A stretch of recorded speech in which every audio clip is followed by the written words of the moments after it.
El invierno en la Edad Media no era una estación, era una sentencia. Cuando el último resplandor del otoño se desvanecía y el primer viento del norte golpeaba las paredes de adobe, el campesino sabía que la batalla por su vida acababa de comenzar. En un mundo donde la leña era a menudo un lujo controlado por el señor feudal y la ropa no era más que una acumulación de retales desgastados, la supervivencia no dependía de la comodidad, sino del ingenio más absoluto. Hoy nos quejamos si el termostato baja 2 grados, pero hace 800 años el calor no se esperaba. Se extraía de cualquier lugar, incluso de lo más impensable. Quédate con nosotros en este viaje al corazón del frío. Vamos a descubrir cómo, en un mundo sin aislamiento moderno, electricidad ni cristales en las ventanas, los hombres y mujeres del medievo lograron mantener encendida la llama de la vida. Aprenderás por qué algo tan humilde como el estiércol era un tesoro térmico, y cómo el humo, ese enemigo de nuestros pulmones, fue en realidad el guardián de miles de hogares frente a la congelación. 1. El suelo biológico, el calor que nace de la tierra. Para el campesino medieval, el primer gran enemigo no era el aire, sino el suelo. Imagina por un momento que tu casa no tiene cimientos de hormigón ni tarima flotante. Bajo tus pies solo hay tierra, y esa tierra, en invierno, se convierte en una roca gélida que absorbe el calor de tu cuerpo con una voracidad implacable. Dormir sobre ese suelo era, literalmente, una invitación a la muerte por hipotermia. El primer truco de supervivencia era la creación de un suelo térmico artesanal. Se utilizaba una técnica que combinaba lo más básico de la granja: una mezcla densa de arcilla, paja triturada y estiércol fresco. Puede que hoy nos resulte repulsivo, pero esta combinación era una obra maestra de la termodinámica rural. Al compactarse, el estiércol iniciaba un proceso de descomposición lenta que generaba una pequeña pero constante cantidad de calor químico. La paja actuaba como una cámara de aire, rompiendo la conductividad térmica de la tierra fría. El resultado era una superficie elástica y mucho más cálida que el entorno, un refugio donde la familia podía agruparse para conservar la temperatura basal.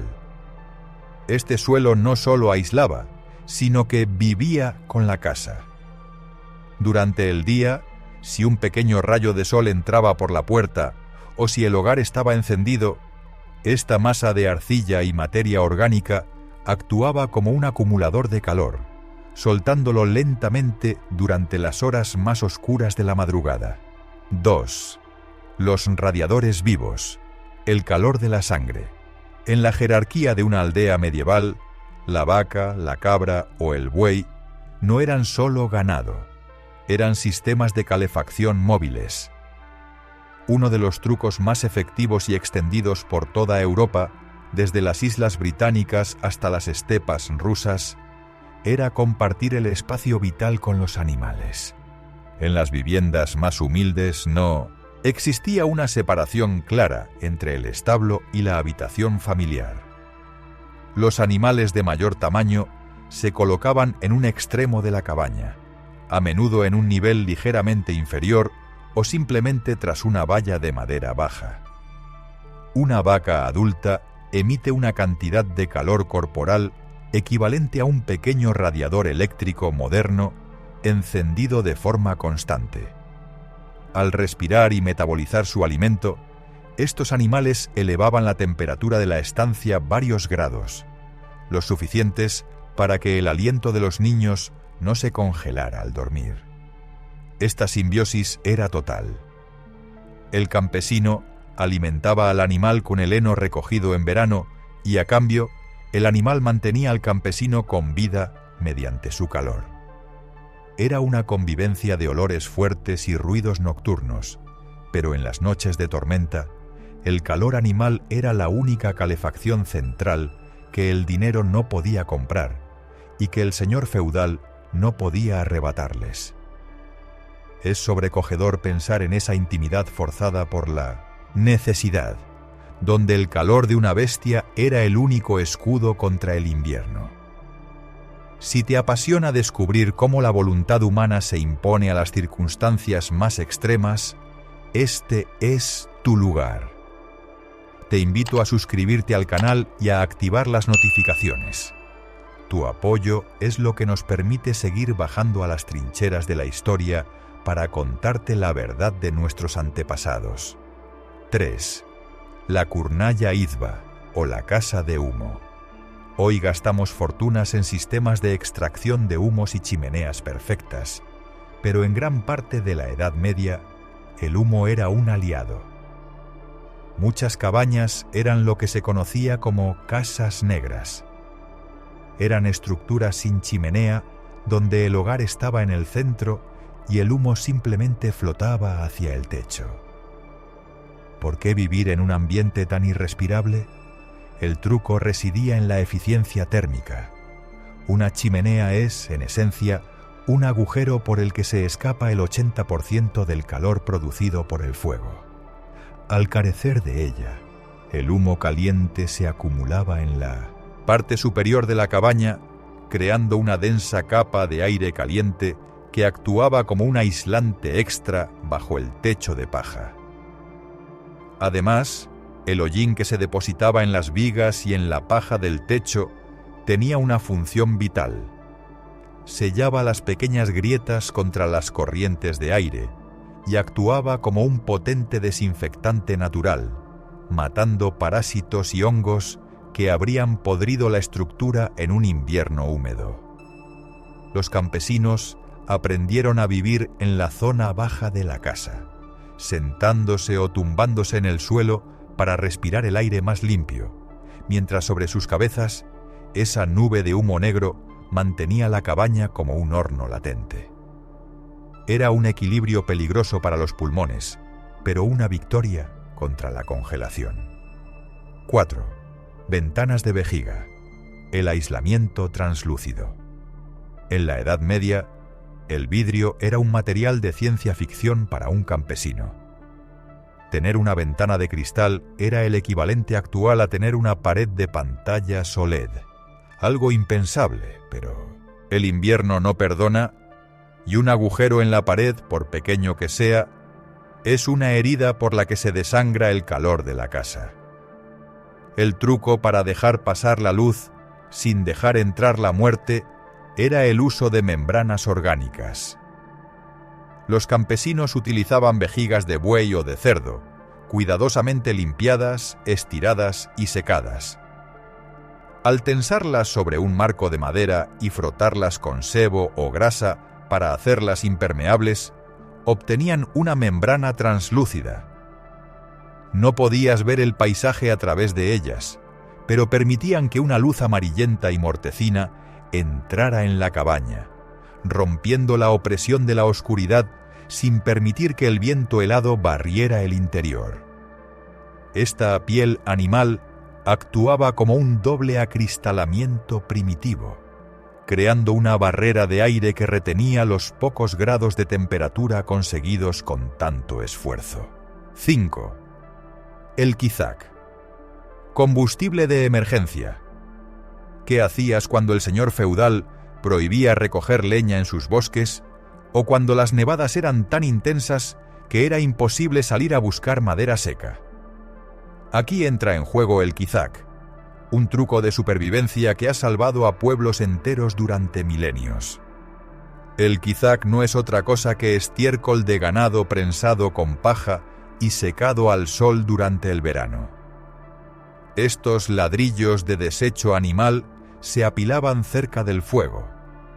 Aunque el olor podía ser penetrante al principio, una vez seco, el quizac arde de forma lenta y constante, muy similar al carbón vegetal. No genera grandes llamas, pero mantiene una brasa incandescente que calienta las ollas de barro y mantiene el hogar vivo durante horas. En las llanuras donde los árboles escaseaban, el quizac era el verdadero oro negro de los pobres, la garantía de que el fuego no se apagaría a mitad de la noche. 6. Piedras de cama. El calor portátil.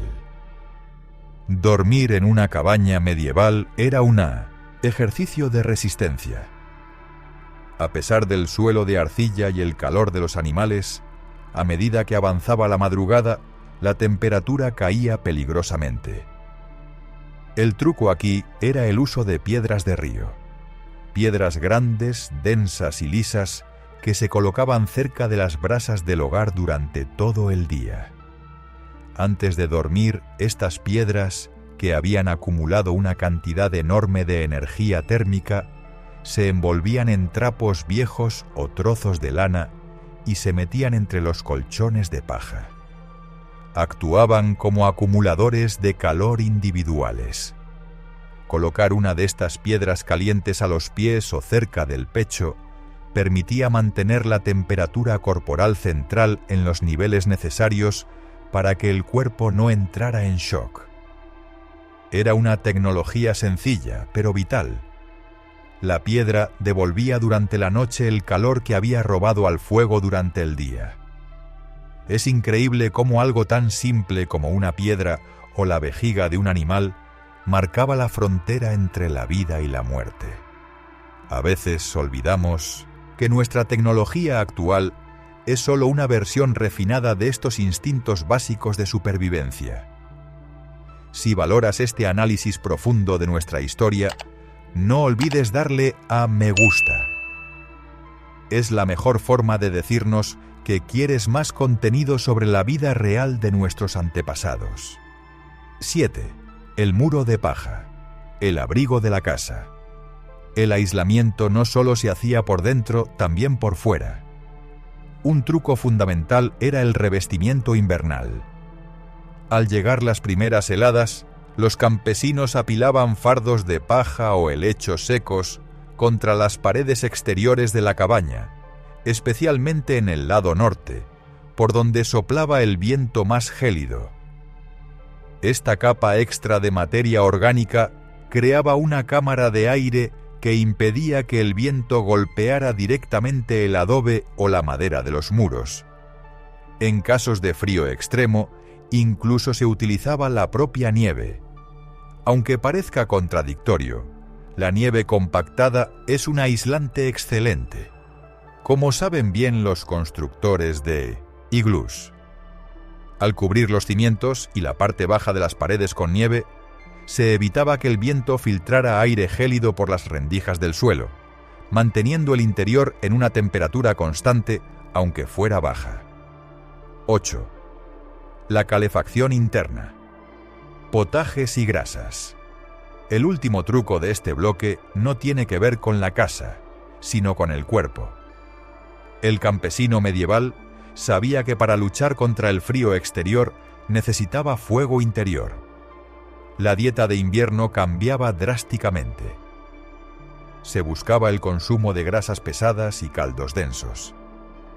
El desayuno consistía en gachas de avena o cebada, pero enriquecidas con manteca o sebo. Estas grasas de digestión lenta obligan al metabolismo a trabajar durante horas, generando calor interno mediante el proceso de termogénesis.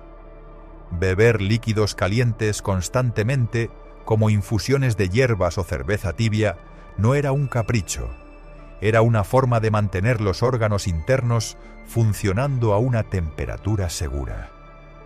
En la Edad Media, la comida no era placer, era combustible para el motor biológico que debía resistir el invierno. 9. El textil de hogar. La ropa como arquitectura.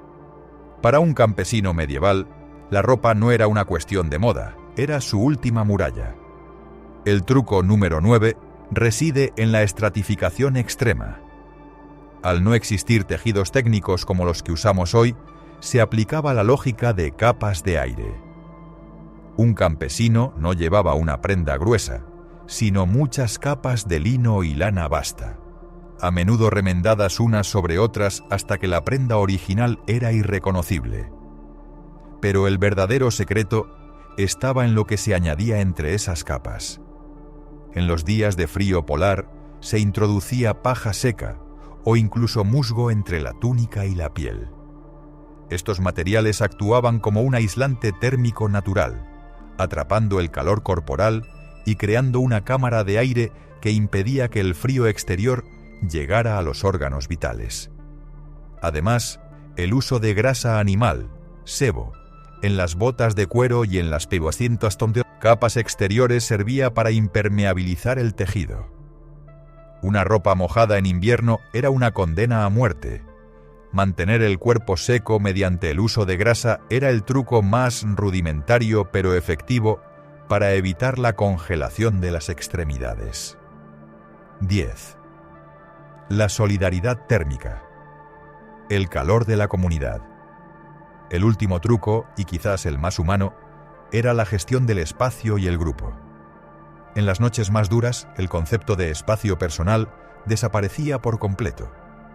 La familia no solo dormía en la misma habitación, sino que dormían literalmente pegados unos a otros sobre el colchón de paja, bajo mantas pesadas de lana cruda que aún conservaban la lanolina, la grasa natural de la oveja, lo que las hacía más cálidas y resistentes a la humedad.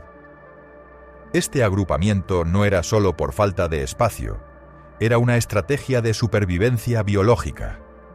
Al compartir el lecho, los cuerpos creaban un microclima compartido donde el calor generado por uno protegía al de al lado. A menudo, como mencionamos antes, los niños más pequeños se colocaban en el centro del grupo, protegidos por el calor de los adultos y los animales más cercanos. Era una estructura de vida donde el individuo no podía sobrevivir solo. La comunidad y el contacto físico eran la única calefacción central que garantizaba ver la luz del día siguiente. Es difícil imaginar hoy esa vulnerabilidad, donde el simple hecho de alejarse unos centímetros de tus seres queridos podía significar la muerte. Esta historia nos recuerda que, más allá de la tecnología, nuestra mayor herramienta de supervivencia siempre ha sido la unión. Si este viaje por los secretos de nuestros antepasados te ha hecho reflexionar sobre la suerte de vivir en el presente, te agradecemos que compartas este video. Ayúdanos a que el conocimiento de estas vidas silenciosas no se pierda. Reflexión final. El invierno que forjó nuestra voluntad. Al cerrar este capítulo sobre los trucos de calefacción medievales, nos queda una lección que va más allá de la historia técnica. Aquellos hombres y mujeres no eran seres primitivos sin recursos. Eran maestros de la adaptación. Lograban extraer calor de lo más humilde, del estiércol, del aire humeante, de las piedras de río y de la propia respiración de sus compañeros de vida. Hoy, cuando pulsamos un botón para calentar nuestro hogar, hemos olvidado el esfuerzo que supone generar cada grado de temperatura. El campesino medieval nos enseña que la supervivencia es una mezcla de ingenio, memoria y, sobre todo, una paciencia infinita. Su estructura de vida no buscaba el confort, sino la continuidad. Aquellas cabañas llenas de humo y olor a ganado fueron los laboratorios donde se forjó la resistencia de nuestra especie. Hemos olvidado estas costumbres, pero nuestro cuerpo aún las recuerda. Hay una lógica profunda en el silencio de una noche de invierno, en la necesidad de buscar refugio y en el valor de un hogar encendido. Escuchar el susurro del pasado nos ayuda a comprender que somos el resultado de miles de inviernos superados con nada más que voluntad y conocimiento. ¿Qué te ha parecido este recorrido por las tácticas de supervivencia medieval? ¿Serías capaz de pasar una sola noche en una casa negra bajo el humo y el calor animal? Déjanos tu opinión en los comentarios, nos encanta leer vuestras reflexiones. No olvides suscribirte a Tierras de Hierro para seguir explorando cómo vivimos, cómo resistimos y cómo sobrevivimos a través de los siglos. Hasta el próximo episodio.